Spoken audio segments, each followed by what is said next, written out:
Have you ever wondered why Japan consistently tops the charts in education, innovation, and work ethic, even though they face the same 24 hours in a day as the rest of us? In Japan, focus isn't a skill you try to learn, it's woven into the very fabric of life. Students can study for hours without checking their phones. Professionals arrive early, stay prepared, and still have the energy to keep learning after work. Meanwhile, in most parts of the world, we're bombarded by distractions, our phones buzz, our attention drifts, and even when we want to focus, our minds feel like they're running in a dozen directions. So what's the secret? Is it just discipline? Is it about culture? Or is there something specific in their daily routines that makes studying and working feel natural? In the next few minutes, we'll uncover exactly how Japanese students and professionals train themselves to focus effortlessly, the surprising cultural habits behind it, and, most importantly, how you can use these same methods to get addicted to studying and working smarter, not harder. Get ready, because once you learn their system, you'll never see studying the same way again. If you really want to understand why Japanese students and professionals can maintain such unshakable discipline, you have to look beyond the classroom or the office, and into the cultural DNA of Japan. One of the core principles is kaizen, which means continuous improvement. It's not about making huge leaps overnight, but about making small, consistent progress every single day. In school, this translates to reviewing yesterday's lessons before learning something new. At work, it's about finding small ways to make processes faster, cleaner, and better, every single time. Another pillar is respect for time. In Japan, being late isn't just inconvenient, it's considered disrespectful. This respect begins in childhood. Elementary students clean their own classrooms, set up for lunch, and take turns leading activities. These routines teach responsibility and accountability early on. There's also the idea of wa, or group harmony. People grow up learning to think not just about their own success, but about how their actions impact the group. This means there's social pressure, in a positive way, to do your best so you don't hold others back. When you combine kaizen, respect for time, and wa, you get a mindset where focus isn't something you force, it's simply what's expected. And because it's the norm, people don't waste energy resisting it. Contrast this with many countries where being late is brushed off, where teamwork is often secondary to individual goals, and where the focus is on big wins, instead of steady progress. The result? In Japan, discipline is the default, everywhere else, it's the exception. When you picture a Japanese student studying, you might imagine someone bent over a desk, books perfectly aligned, a pen gliding across neat notes. But there's more going on than just sitting and reading. Japanese students have a set of tools and habits that make studying efficient, and even enjoyable. First, there's the unique take on the Pomodoro technique. While the standard Pomodoro breaks study into 25-minute sessions with 5-minute breaks, Japanese students often tweak it, using longer, uninterrupted focus periods of 50 minutes to an hour, followed by a shorter break.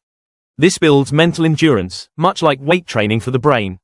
Then there's shadowing, a method often used in language learning, where students repeat what they hear, in real time, to improve memory and pronunciation. But in Japan, shadowing isn't just for languages, it's applied to memorizing historical facts, formulas, and even speeches. Physical environment plays a huge role, too. Study spaces are deliberately minimal. No piles of papers, no snacks within reach, and definitely no phones on the desk. The environment itself becomes a cue that it's time to focus. Accountability is another big factor. Many students attend juku, after-school, cram schools, where they review material for hours with peers. The group setting creates a subtle pressure to keep up. If you're surrounded by people pushing themselves, slacking off feels out of place. And let's not forget active recall. Instead of rereading notes endlessly, students constantly test themselves, flipping flashcards, writing summaries from memory, and explaining concepts out loud. This not only makes information stick but also reveals gaps in understanding quickly. Together, these habits create a feedback loop. The more they focus, the easier it becomes to stay focused. And because studying is seen as a natural, even social, part of life, it's not a battle against willpower, it's a habit reinforced daily.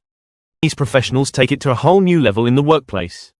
In fact, Japan's reputation for efficiency and reliability is no accident, it's the result of cultural systems that keep people focused long after school ends. One of the most striking traits is punctuality. In Japan, a train arriving 30 seconds late can make headlines. That same precision is expected in the workplace. Meetings start on time, deadlines are sacred, and preparation is non-negotiable. Being late isn't just a minor slip-up, it's a sign you weren't respectful of others' schedules. There's also the principle of hansei, or self-reflection. At the end of projects, teams gather to openly discuss mistakes, no matter how small, and decide how to prevent them in the future. This isn't about blaming, it's about constant improvement. Work environments also encourage kaizen just like schools do. Employees are often encouraged to suggest tiny improvements to processes, which add up to massive gains over time. And then there's group accountability. Much like in school clubs, professionals work with an awareness that their performance affects the entire team. Missing deadlines, underpreparing, or cutting corners isn't just frowned upon, it risks letting everyone down. This combination of punctuality, reflection, and teamwork creates a professional culture where focus and discipline aren't motivational, they're simply the default setting. And that's something most countries struggle to replicate. You don't need to live in Japan to build the kind of focus and discipline they're known for. The truth is, many of their techniques can be adapted to your own routine, no matter where you are. Start with small, daily improvements. Pick one area of your life, maybe it's studying, working out, or learning a skill, and commit to doing it a little better every day. Just like kaizen, aim for progress, not perfection. Next, master your environment. Create a focus zone where everything around you signals it's time to work. No phone, no snacks, no unrelated items.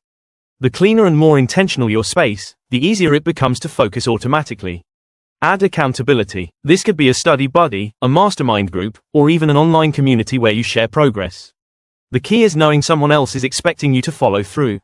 Use structured breaks. Try the Japanese twist on Pomodoro, longer focus periods followed by short, guilt-free breaks. Over time, this builds mental stamina. Finally, practice self-reflection. At the end of the week, ask yourself, what worked? What didn't? What can I do better? This hansei style review turns every week into a stepping stone for the next. If you combine these habits, you'll find yourself craving that sense of momentum, and that's when focus stops feeling like a chore and starts feeling like second nature.